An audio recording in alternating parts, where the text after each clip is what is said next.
must be stopped.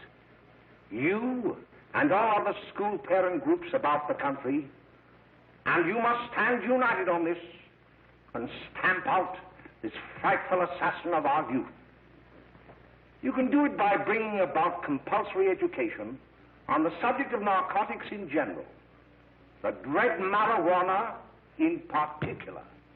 That is the purpose of this meeting, ladies and gentlemen, to lay the foundation for a nationwide campaign by you to demand by law such compulsory education, because it is only through enlightenment that this scourge can be wiped out.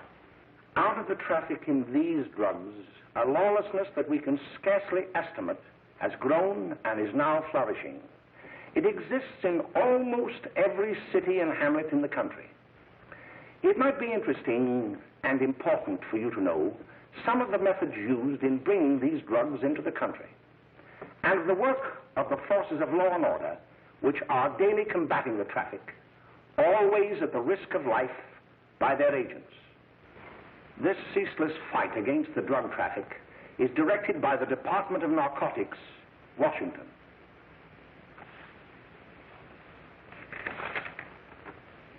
I have received a letter of vital importance from a member of the Narcotics Bureau. I'm going to read this letter to you.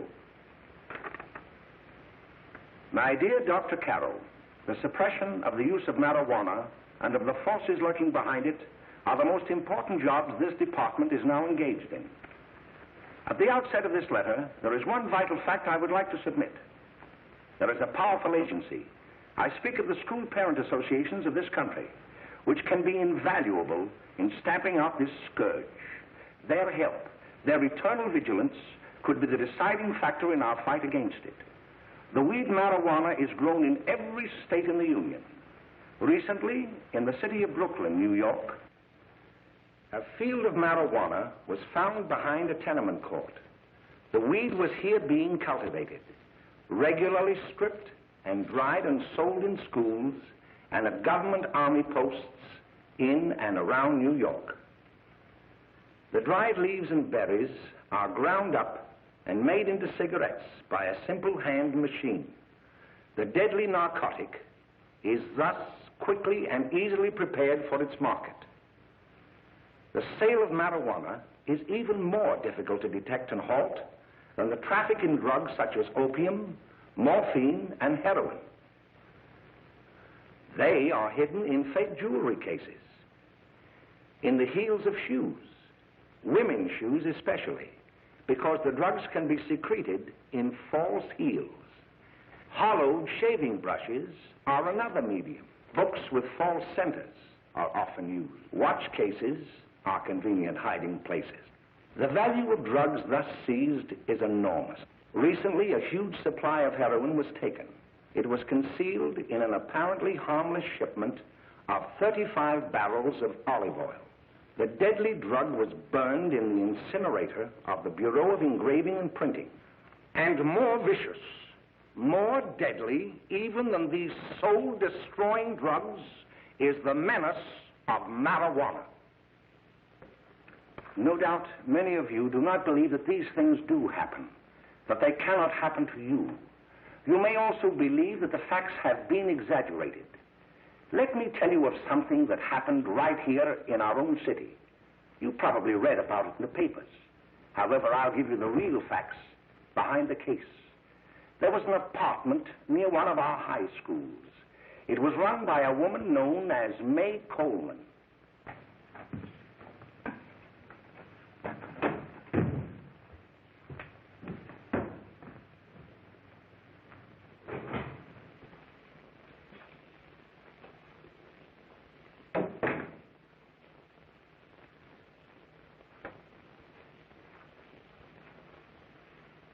Hey, come on, May, get up. What time is it?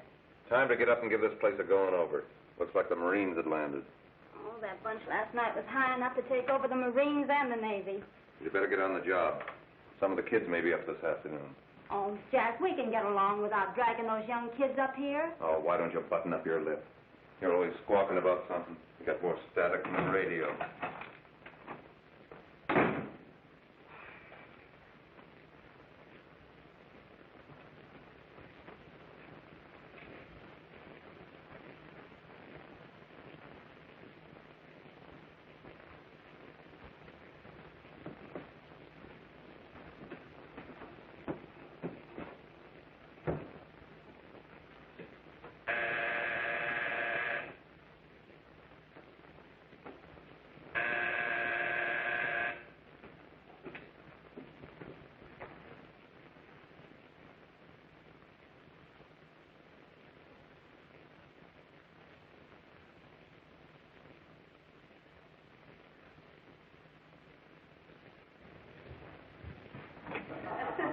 Oh, greetings. Well, hello, fella. How are you? Fine, how are you? Come in. Come in. Glad to see you. Is the name? Should be right in. Just sit down and make yourself comfortable. Hey, what kind of a joint is this, Eddie? Oh, it's all right, Gwen. See, they probably had a party last night. Oh. A couple of your customers, May. Yeah? Well, they're old enough to know what they're doing. Not like those young kids you bring up here. All right, all right. Listen, I'm going to blow. Where are you going? I got to make some deliveries, and I'll probably drop by Joe's place and bring back a couple of the kids. Oh, I wish you'd lay off those kids. Oh, why don't you get over their complex?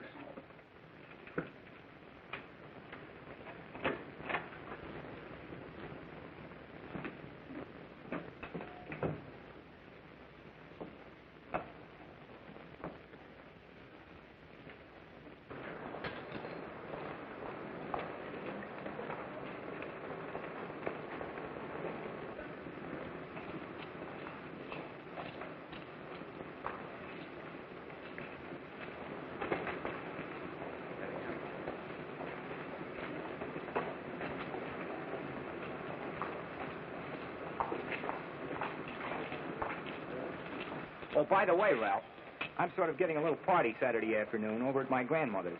You know, the place with the swimming pool? Like to come? Thanks, Eddie. Maybe I will. I'd sure like to have you. Okay, I'll probably drop over. So long, Ralph. See you later. Hey, Ralph. Hi, kid. Fine, Jack, and you? Oh, great. Where you heading? Oh. Hey, how do you like that?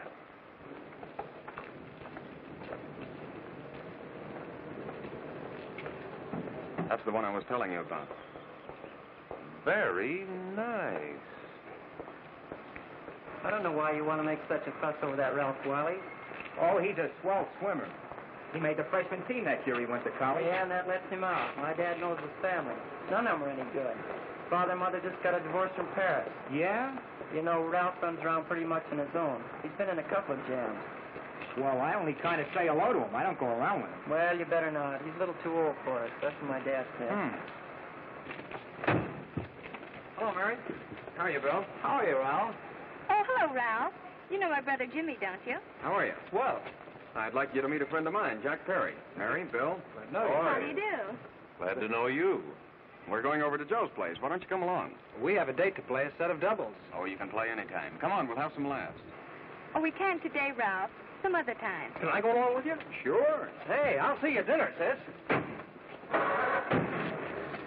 Don't be late, Jimmy. I won't.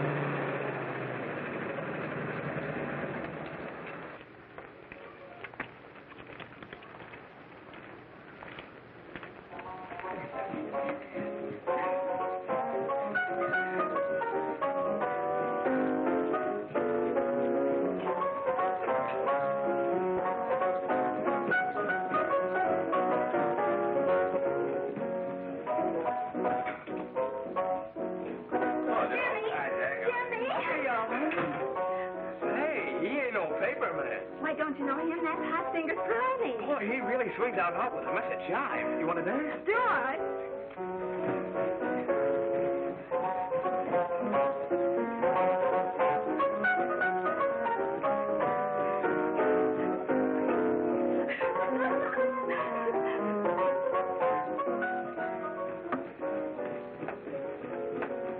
May's expecting us at the apartment a little later. Any new prospects? Maybe.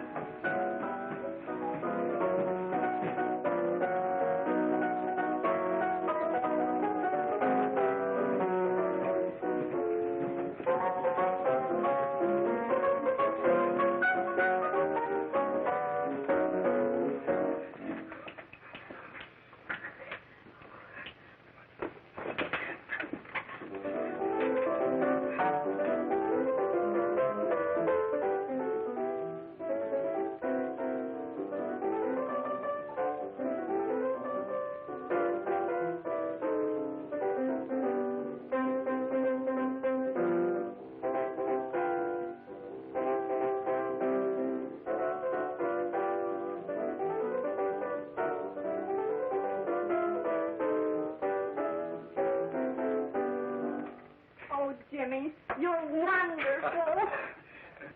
You just finding that out?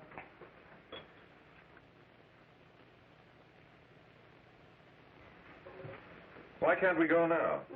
Sure.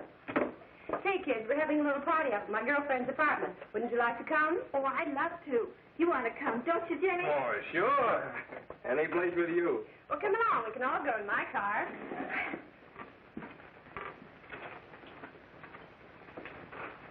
See you later, Joe.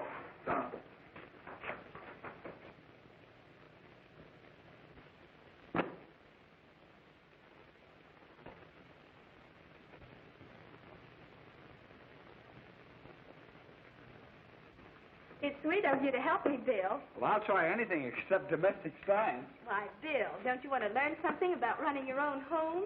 The answer is no.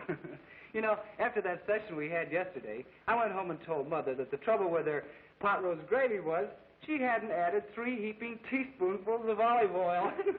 What did she say? She didn't say anything. She just threw me out of the kitchen. Well, I don't wonder. Hello, children. Hello, Mother. Hello, Mrs. Lane. That was sweet of you, Mother. Gosh, hot chocolate. Thanks, Mrs. Lane. I know you can't study on empty stomachs.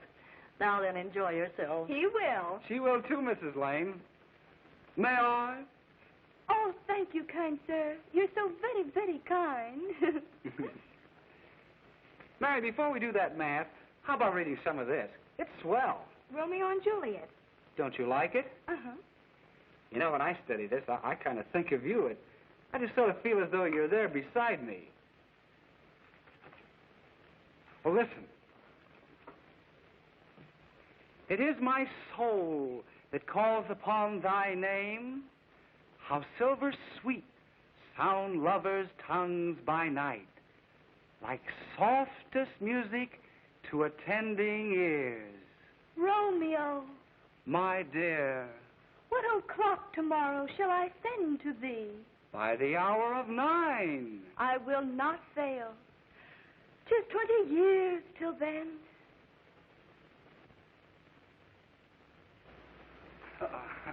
Well, I'll see you tonight, Mary. Goodbye, Mrs. Lane. Goodbye. Goodbye, So Bill. long. Gosh, oh! Oh, Bill! Oh, I guess I'm all right. Well, bye. Bye. Hey, Daddy! Oh, Julie. Well, there you Hey, Dad, you got anything for me? Well, there should be Don't bother your father every night. Have you? There you are. What made you so late, Bill? I was getting worried. Oh, I had to study, Ma. He was not. I saw him out walking with his girl. Bill's got a girl. Got a girlfriend. Ma, make him cut it out. Junior, Well, Bill has got a girl. quiet. And put that candy away till after dinner. Henry, you shouldn't have given it to him. Well, he has got a girlfriend, and her name is Mary. Yeah, I'll shut you up. Bill, Junior, quit that carrying on. Junior! Oh, that's about now. They're all right there, young. Mary's little lamb. Mary's little lamb.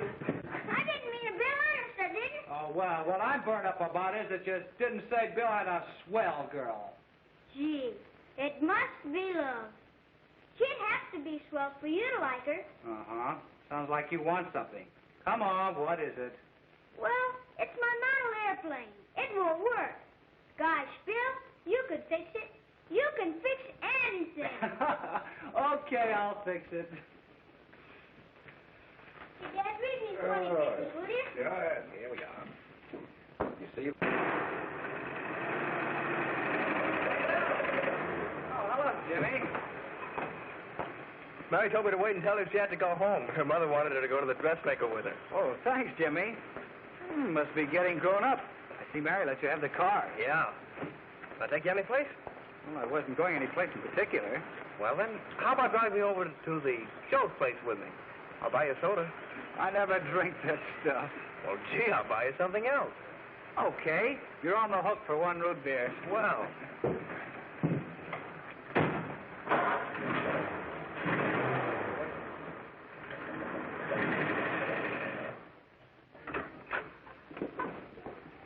Hi, Bill. Hi, Jimmy. Oh. Hey, Jimmy. Hello, Jimmy. Hello, Bill. Come on, slide in. Hello, Blanche. Hello, Ralph. How are you? Hello, Blanche. How have you been, Ralph? Hello, Jim. 2 sodas. No, I mean 1 soda and 1 root beer. How's May? Oh, she's fine. We're going up to her apartment a little later. Couldn't Bill come along? Mm-hmm. Well, don't come on along. Bill, you'll get a kick out of it. Thanks just the same. Oh, come on, Bill. Mary won't be jealous. Why, sure. A lot of the kids will be there. It's keen. Well, I don't know. I really shouldn't. Well, okay.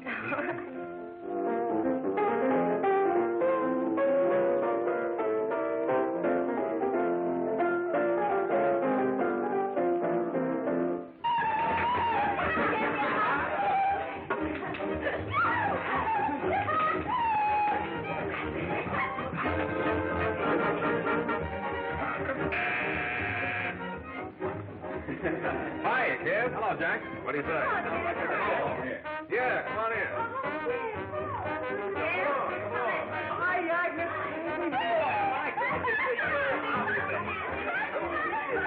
Come on, Bill. Don't stand there.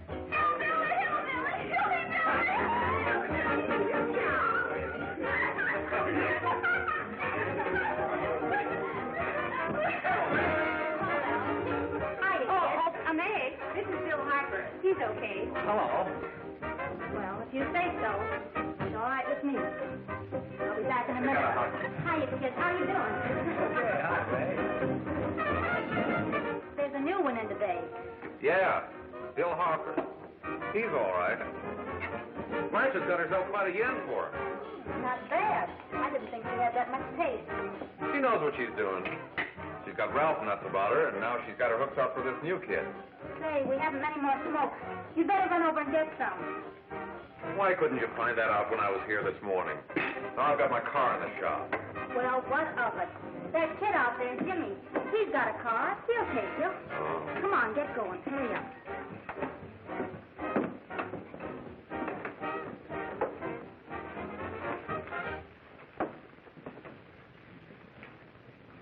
Hey, Jimmy.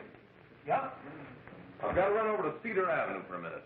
You've got a car, haven't you? Why, yeah, my sister. Mind giving me a lift? Why, sure. Come on. Okay.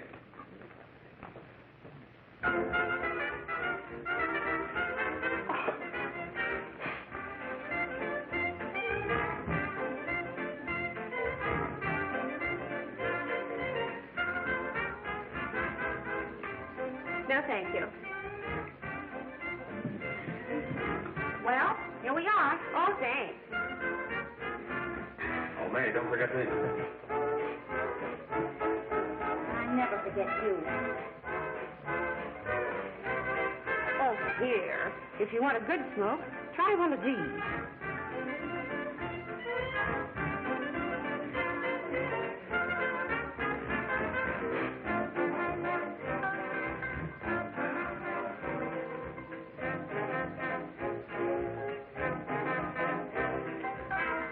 I thought you were a squirt. Of course, if you're afraid. That's better. That's more like it. I know you like that. Really, you will. Now just take a puff of that.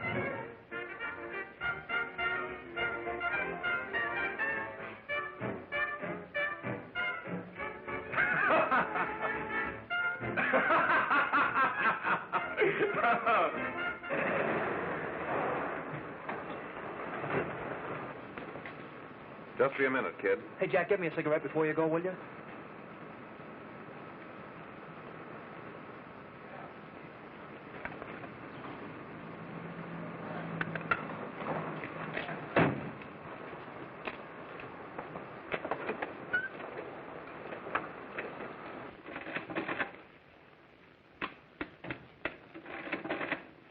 Hello, Jack. Hi, boss. How's business? Getting better every day. Those kids sure go for it. Swell. Had to run over for a couple more cartons. Ran short today. All right. Yanni, pack 10 gross for Jack Perry. Who? Pete Daly. All right, send him in. It's all right, stay where you are.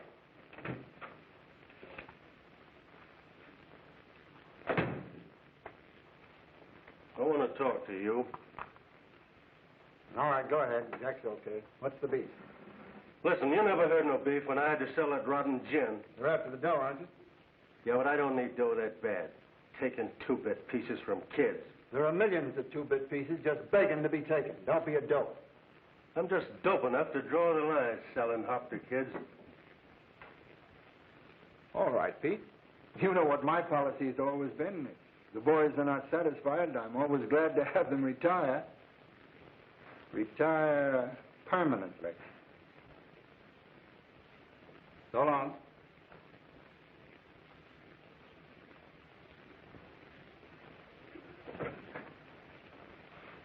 I only wish you had a couple of kids so I could... Get out! All right, Jack, pick up your stuff from Danny. It'll be ready by now. Okay, boss.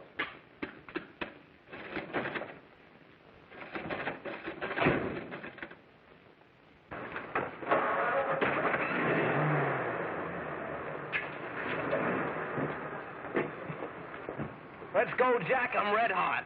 Better be careful how you drive it. The first thing you know, you'll be ice cold.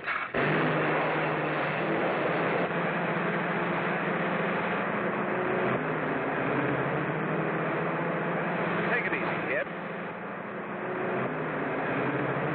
Slow down. You'll kill somebody.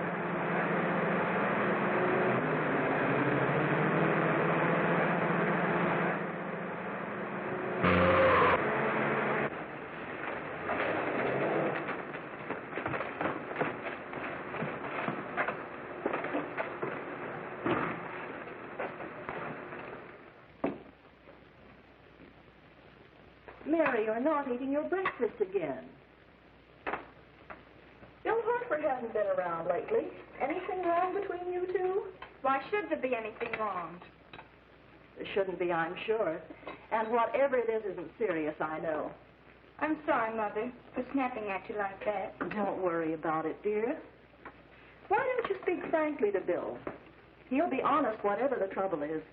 I'm sure Bill Hartford never lied about anything. Yes, that's right.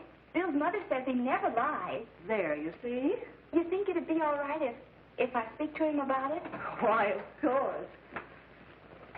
Oh, Jimmy. Oh, Sit down, darling, and I'll have your breakfast for you in a moment.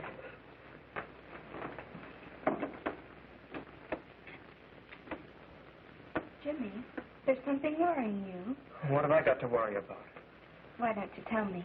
Well, for Pete's sake, don't start to cross-examine me, will you? I'm all right. Jimmy!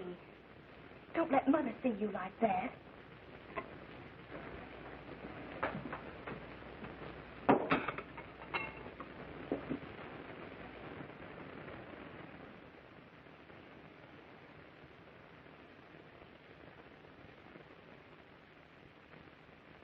There is no doubt that there is an organized gang distributing the narcotic to students, not only in my school, but all over the city.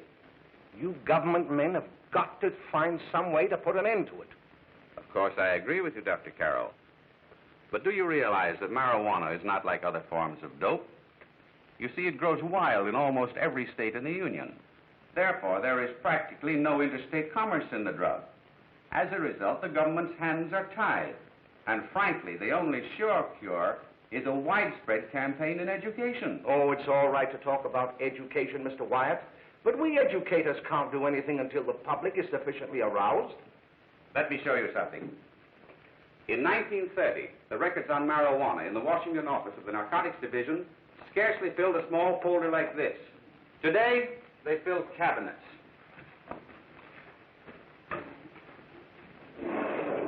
All these devoted to marijuana records. Here is an example. A 16-year-old lad apprehended in the act of staging a holdup. 16 years old and a marijuana addict. Here is a most tragic case. Yes, I remember. Just a young boy. Under the influence of the drug, he killed his entire family with an axe. Then there is the most vicious type of case. Here, in Michigan, a young girl, 17 years old, a reefer smoker, taken in a raid in the company with 5 young men. Here is a particularly flagrant case. Yes, I remember. The newspapers made quite a play of it. In West Virginia, wasn't it? Yes. And there are hundreds of them coming up, new ones every day. I'd like to take these records, if I may. I feel they would be of invaluable assistance to me in combating the evil in my school. You're very welcome, Dr. Carroll. Thank you. Sit down, Bill. There seems to be something wrong. What is it? You were always a fine student. You always had excellent grades. Well, I guess the work is getting a little harder, Dr. Carroll. No, it isn't that. Bill, I'd like to help you. But of course I can't unless you let me. You're undermining your health. Well, there's nothing, Dr. Carroll. Really, there isn't. I'll study harder, honest. Honest?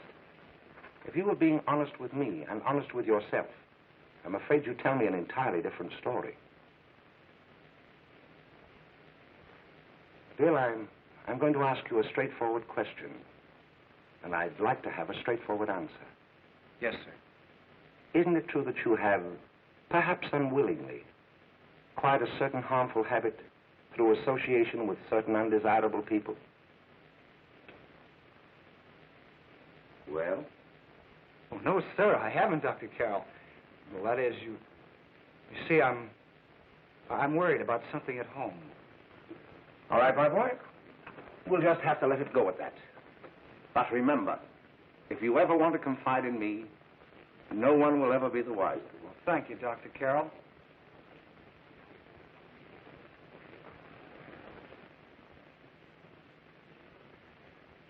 Hello, Mary. You want to play a set? Thanks, Teddy, but I'm waiting for someone. Well, if you're waiting for Bill, he hasn't been here for weeks.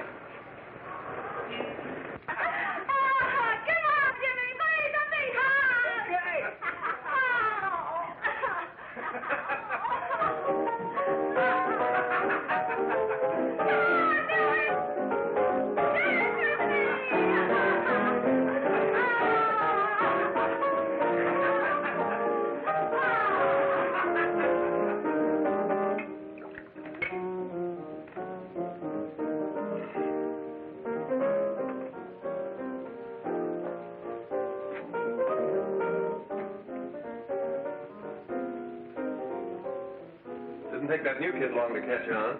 Don't take any of them long.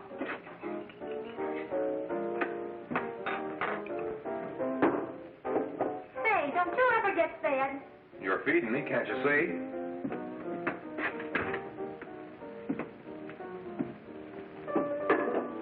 Give me a knife and a fork, will you? Get it yourself.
Good morning, Miss. We're from the police department.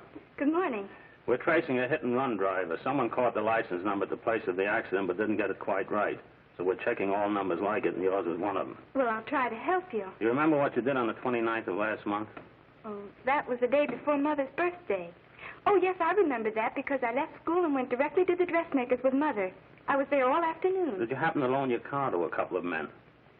No, I had the car all afternoon myself. Well, thanks, miss. Sorry to have troubled you. Tell me, was the person killed? Unfortunately, he wasn't, but that's still no excuse for hit-and-run driving.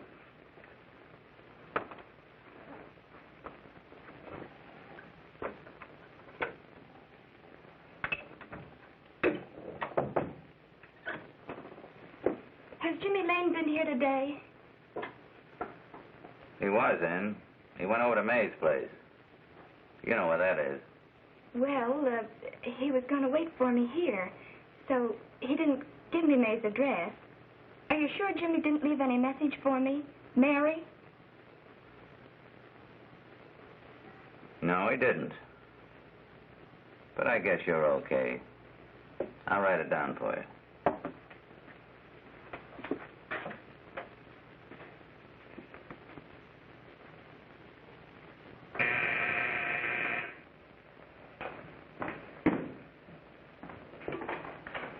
Mary, come right in. Is Jimmy here? Oh, why, he's around somewhere.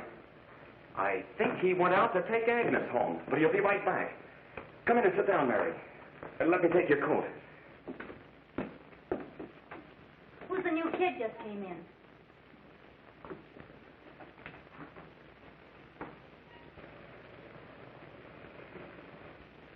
Oh, it's that gal that Ralph's gone overboard for.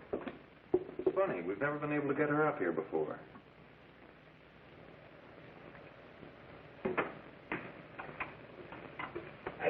Hey, scram, will you?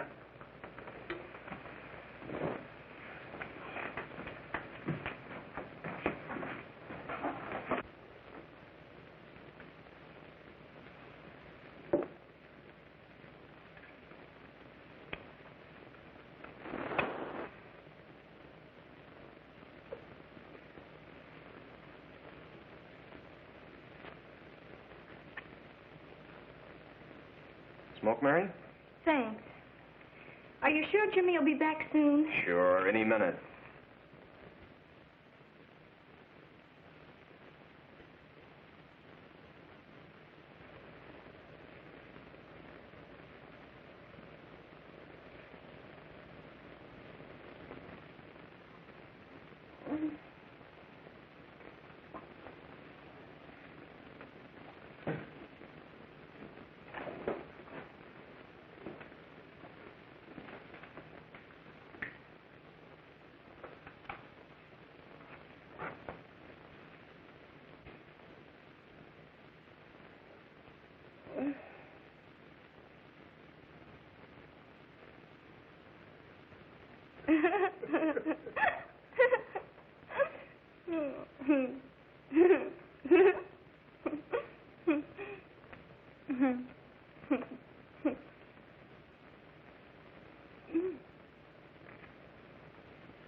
Say, what's the matter? Am I an orphan?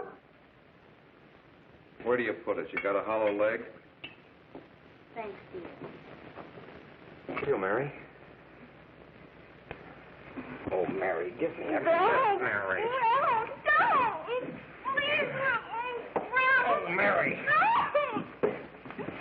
Leave me alone!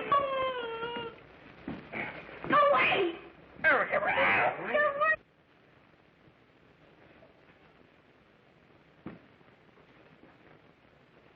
Leave me alone! Oh, leave me alone! Everything's all... Leave me alone!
Jack, is she all right?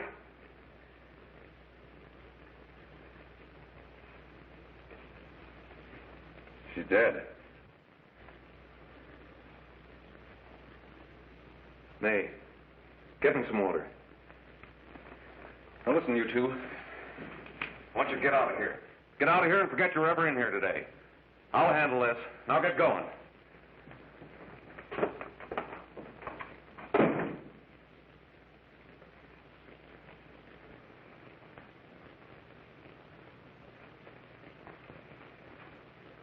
Give it to me.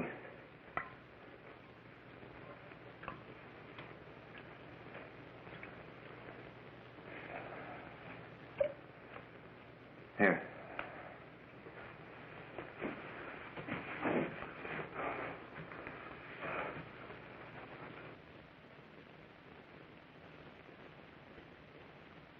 Harry.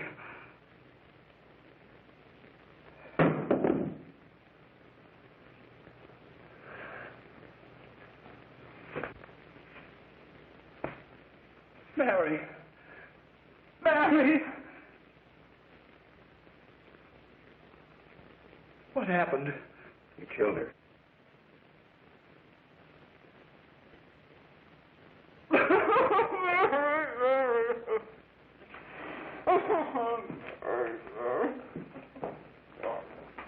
Look, after I scram, you call the cops.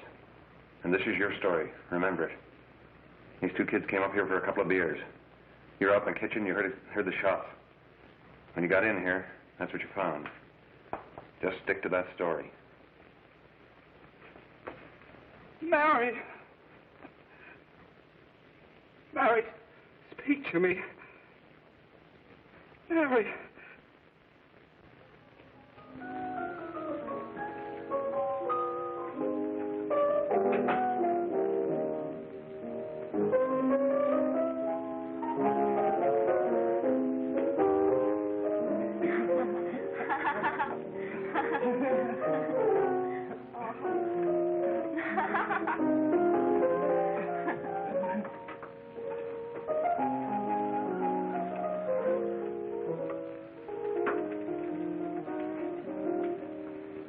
Jack? I was just talking to a friend of mine. A cop. Sergeant on the homicide squad. Guy you hit that day died. Died? You didn't... No. I didn't crack. I'm not going to. Nobody will ever know you were driving that car. Well, thanks, Jack. Just as long as you keep your mouth shut that you were ever up in May's apartment. Why, sure, Jack, sure. Okay.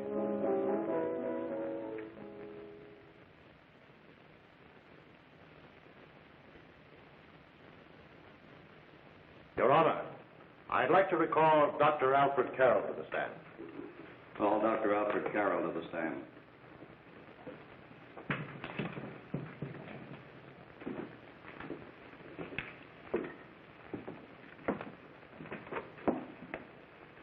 Dr. Carroll, as principal of the Lakeside High School, did you, during the last 3 months, notice any changes in the demeanor and attitude of your student, William Harper? Yes, in a number of things. For example, at times disassociation of ideas. In another instance, I happened to attend the recent interscholastic tennis matches. And while Bill Harper had been considered an exceedingly good player, I saw him miss the ball by as much as 3 or 4 feet. This, I understand, could be attributed to the use of marijuana. It causes errors in time and space. Objection, Your Honor. The witness isn't qualified to express opinions upon the effects of narcotics. Sustained. Dr. Carroll has been called merely as a character witness. Well, then, although you didn't know to your own knowledge that the defendant was using marijuana, did you notice any changes that would lead you to believe, as an educator, that he was under some severe mental strain, which might possibly have been induced by some drug?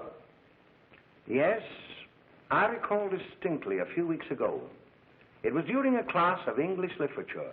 There was a serious discussion of Shakespeare's Romeo and Juliet when he suddenly burst into an uncontrollable fit of hysterical laughter. Oh, by the way, Dr. Carroll, 6 months ago, what would have been your opinion regarding the character of my client? He was a fine, upstanding American boy, a good scholar, a good athlete, and representative of the caliber of young men we are proud to graduate from our school.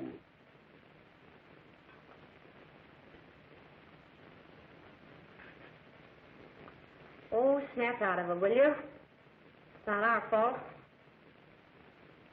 Why'd I ever bring him up there anyway? He's just a kid. We can't hang him. Shut up, shut up! Why don't you let yourself go? Talk. Go off your nuts and have me that way, too. It was his own fault, wasn't it? Shut up! They've got us hidden out, haven't they? The cops can't find us. Jack, I want to get out of this place.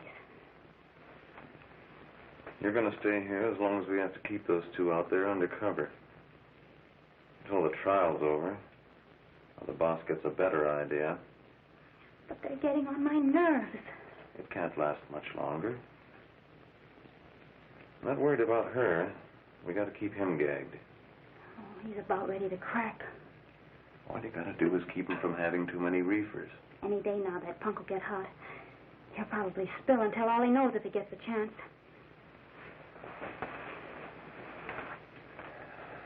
I don't think he'll get it. I'll see you later. Where are you going? I'm going to see the boss.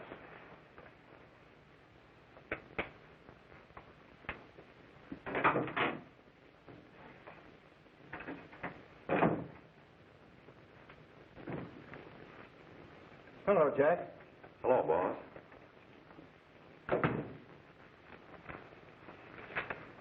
What are we going to do about that Wiley guy? Still jittery, huh? I don't know what the punk's going to do. Keep feeding him those hot sticks. That's what May's been doing. That's no good. I got a hunch that he's due to crack when that Harper verdict comes in. If he's on the tee, he's liable to take a powder on us and blow his topper to the DA. You mean you think we'd all be better off if he never heard the verdict? Well, what are you waiting for?